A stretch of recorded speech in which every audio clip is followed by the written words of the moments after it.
It's Arsenal versus Southampton at the Emirates. Arsenal are on a roll right now, while Southampton, they are yet to win a Premier League game. Mikel Arteta is super happy while Russell Martin is feeling the heat. This is the same man that guided Southampton to that historic playoff final win against Leeds United and got Saints promoted at the first time of asking. The Saints boss was hurt on Monday night, as were the fans. Saints were 3-0 down by half-time against Bournemouth at the Vitality. And they score. So bad from the free kick, massively switched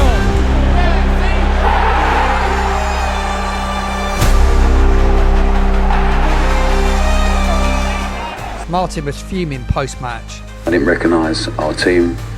I'm usually proud of them for the courage they show. No aggression, no courage, no intensity to play. Arsenal haven't lost a top-flight home head-to-head against Southampton since 1987. It doesn't get any easier.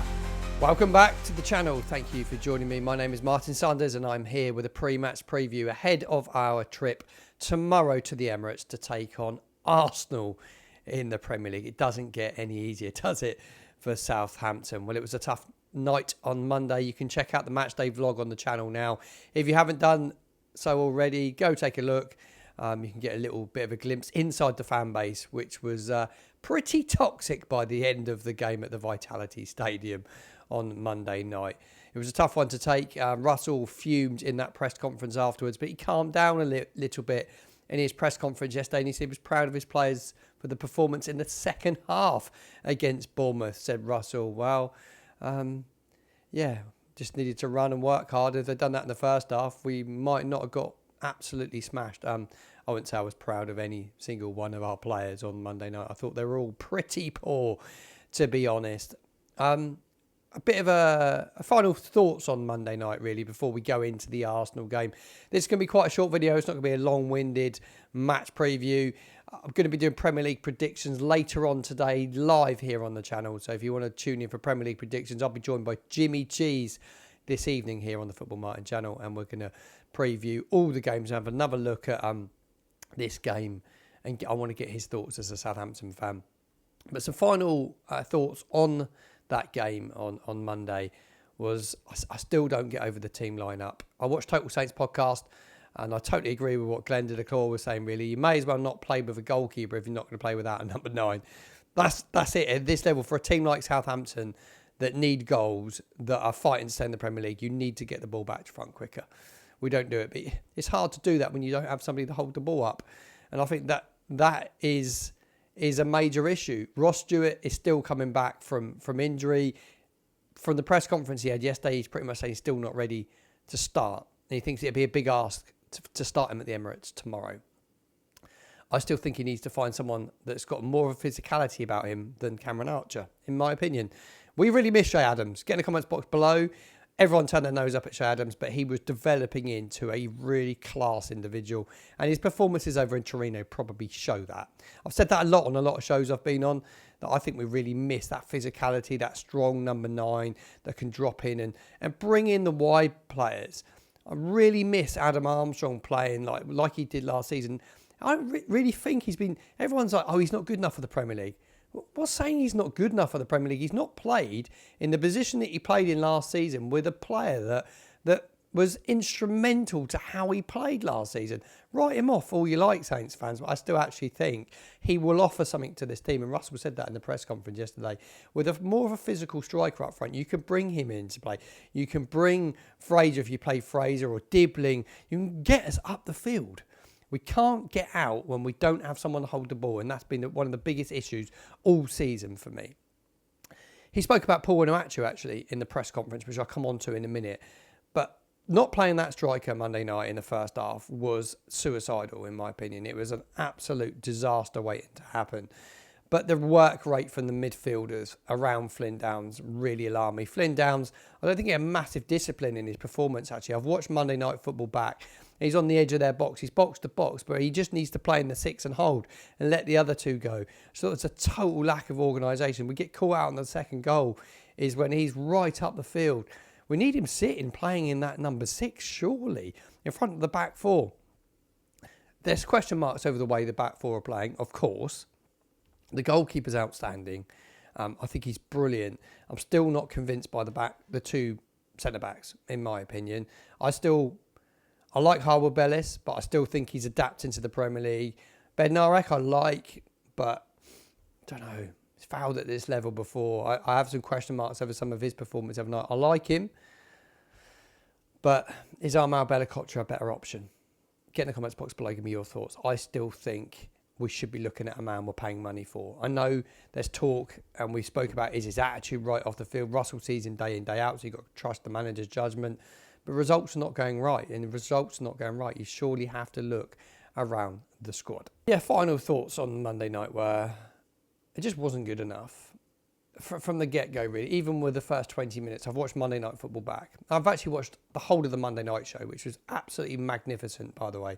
One of my favourite football shows of the week. I thought the analysis post-match on how Bournemouth were going to play versus how Southampton were going to play was spot on. And Areola said he's not that bothered about possession as long as they get chances, and they outdone us on chances, and they won the ball high up the field, and they picked us off. Arsenal will do the same tomorrow if we're not careful.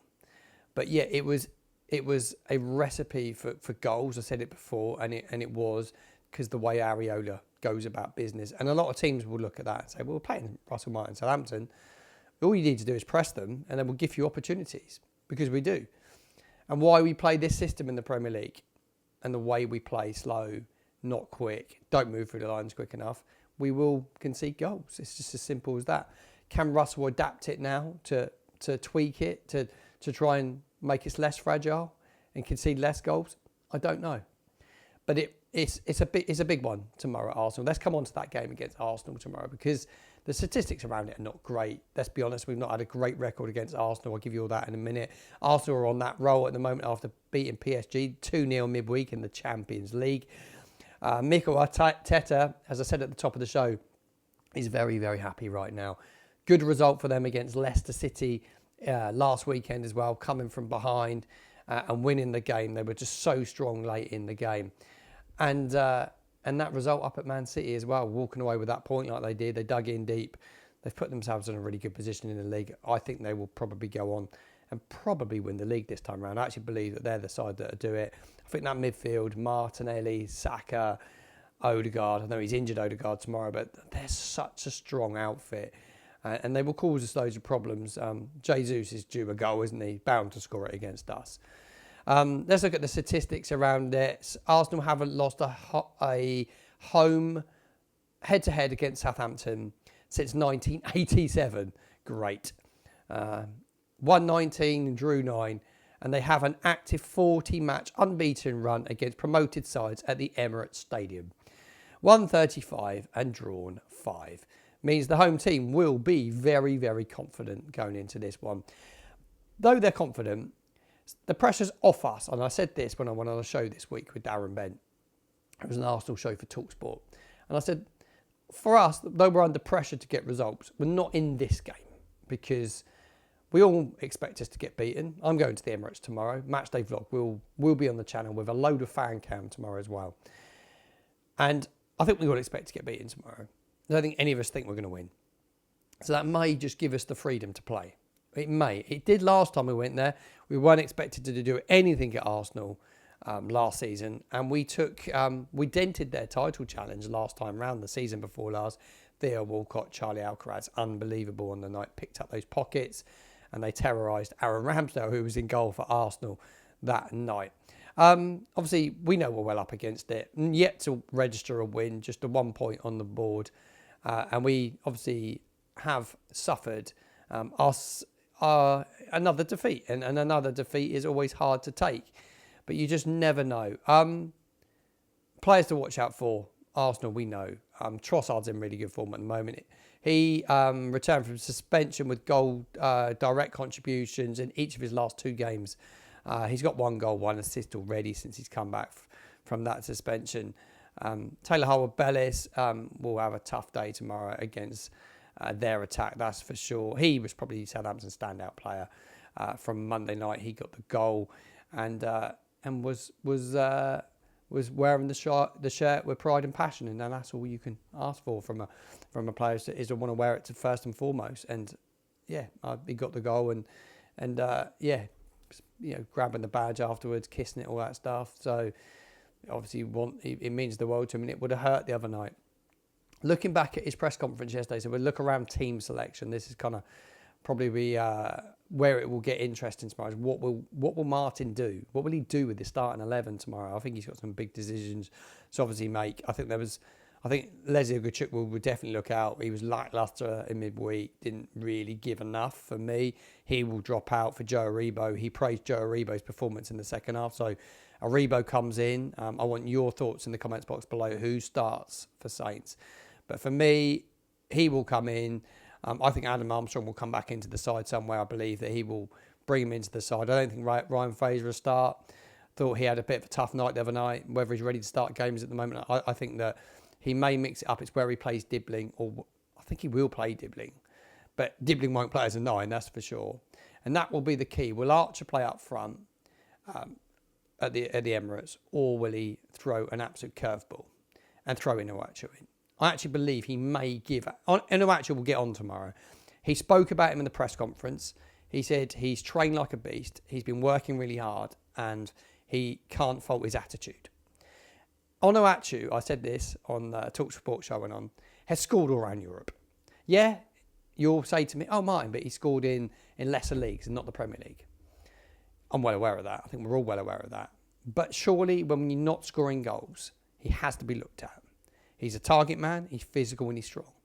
And for some reason, there's a lot of fans in our fan base that want to write him off because he was signed for Nathan Jones and he looks a bit lanky and he doesn't look like much of a footballer. But when he's played across Europe, he scores goals. At international level, he scores goals. He is a strong physical striker. And at this moment in time, in a game against Arsenal, there's nothing to lose right now. So just give him a go. But it's all well and good playing him, but you need to play to his strengths. And we've never done that. And you watch Bournemouth the other night and the way they played, and they broke it down on Monday night. They play narrow, then they play through the pitch. They don't play across the pitch, they play through the pitch, and they play with the wide men quite narrow. And when they did get out wide, they'd get the ball in the box. And it wins them games. They might not technically have one of the best sides in the Premier League, but they will score goals because they play up the field. And surely for Saints, we have to start getting up the field more now. There has to be a change in the way we're going to play if we're going to survive in this division, in my opinion. And he surely has to be worth a chance now. Ross Stewart's not quite there, but I think Ross Stewart will give us something. They're very similar types in build. And what's Ross Stewart done that Bonucci hasn't done for Southampton at the moment? Nothing, really. So, look, clean slate for me. And yeah, he was signed for Nathan Jones. I don't want him to foul because he's signed for Nathan Jones. I don't want him to foul because he's tall and he doesn't look as athletic as some other players. That's just my thoughts on it. But back to Onuachu, definitely have a look to start him tomorrow or get him involved, give him an opportunity. You can shoot me down. Give me your thoughts in the comments box. It's for football. We can debate it. Just my thoughts as a fan. Been watching football a long time. I think you need different options and different ways of playing. I think that's the biggest takeaway at the moment. We need to find another way of playing. If we don't and we continue to lose games, Dragan Solak is the owner. He will not want his club getting relegated to the Premier League. And that one, they will not stick with the manager. Inevitably, he will get the sack if he doesn't get results. It's a results-driven business. I think it was Higginbottom, 14 games last year. He got sacked in the Premier League. Unfortunately, it will happen sooner. For Southampton if things don't change. And that's just a matter of fact, unfortunately. I like Russell and I'm in his corner. Even now, I'm still in his corner. I still think he can turn it around. But I just think he needs different ideas and different ways of playing. And I think he may not have to stop being stubborn with a few individuals. One of those being Onuachu. That's just my opinion. Debate it in the comments box below. Give me your thoughts. I think it's a tough day tomorrow. It will be really, really hard to get anything. But if we do, it would be magnificent. I'll be at the Emirates. Full match day vlog coming up. So make sure you subscribe to the channel. Smash a like on the video if you've enjoyed this pre-match preview of the Arsenal game. We know the head-to-head is not great. We all know it. But you never know. Football can throw up the odd surprise every now and then. Thank you very much for tuning in to the channel today. My name is Martin Sanders and this is the Football Martin channel.